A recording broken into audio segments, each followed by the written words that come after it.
but come September 1, 2017, U.S. citizens will be barred from visiting the Hermit Kingdom, so called for its isolationist policies. According to the U.S. State Department, the ban has been instituted because of the serious and mounting risk of arrest and long-term detention of U.S. citizens, and imminent danger posed by North Korea's arbitrary system of law enforcement. The policy follows the death of 22-year-old Otto Warmbier, a University of Virginia student who was detained in North Korea for attempting to steal a propaganda banner. Of the 18 people detained since 1995, 16 have been Americans, including 3 U.S. citizens still in North Korean custody. Some tour operators have already stopped taking Americans, including Hong Kong-based Eastern Vision and China-based Young Pioneer Tours, the company that arranged Warmbier's visit. Our decision to stop taking American travelers on tours after Otto was based on the escalated potential consequences for Americans who may be detained. Troy Collins, managing director of Young Pioneer Tours' North Korea operations, tells CNN. I don't think Americans are in danger of arbitrary arrest, but the detainment statistics speak for themselves. Despite government warnings, many Americans have been compelled to see the country for themselves before the ban took effect. One such traveler is Jeff Barnicky, who squeezed in a last-minute trip with Beijing-based Koyo Tours last week. As an American, I may never be able to go back, so just getting there once was better than not going at all, Barnicky tells CNN. North Korea is a mysterious country. The more I learned, the more I realized how little I knew about the place, and the more curious I became. The U.S. will ban American citizens from visiting North Korea starting September 1. CNN's Will Ripley talks to some of the last American tourists to visit before the ban begins. He says the experience helped him understand why North Koreans vilify the U.S., at least in political rhetoric. North Koreans grow up being constantly reminded that the U.S. killed 33% of their population and leveled their entire country during the Korean War from 1950 to 1953, he says. They believe that if they didn't have missiles and nuclear bombs, the U.S. would have invaded by now.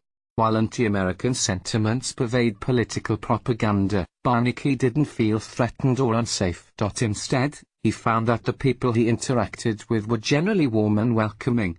One guide was actually embarrassed when he saw me flipping through some anti-American propaganda postcards, Barnicky recalls. He laughed and told me, "Please try and understand our politics." Inside the Hermit Kingdom, the vast majority of travelers to North Korea are Chinese, accounting for more than 100,000 tourist arrivals per year.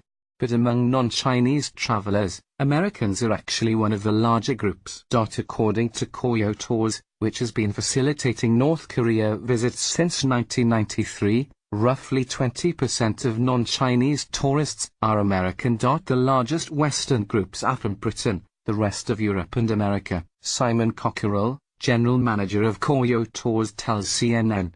I'd estimate 1,000 travelers a year come from the US. For some, visiting North Korea poses an ethical conflict because of the country's history of human rights violations.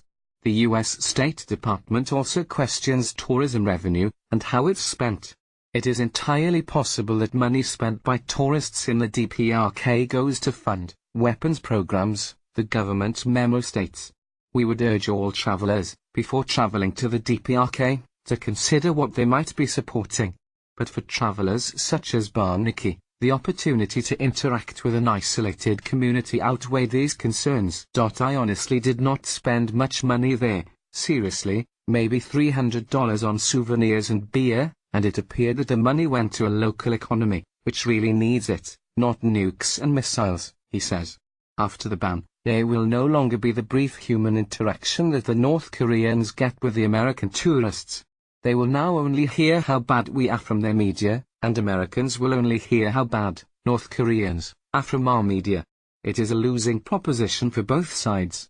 For anyone except Americans and South Koreans, who were already prohibited from entering, it's relatively easy to obtain a North Korean tourist visa, but all travelers must book a guided tour ranging from 3 to 21 days. Guided journeys with Koryo tours can cost anywhere from $1,336 to $5,476 per person, more for personally designed private itineraries, though totally independent travel is not an option. The packages cover round-trip flights between Beijing and Pyongyang, visa fees, food, transport and accommodation.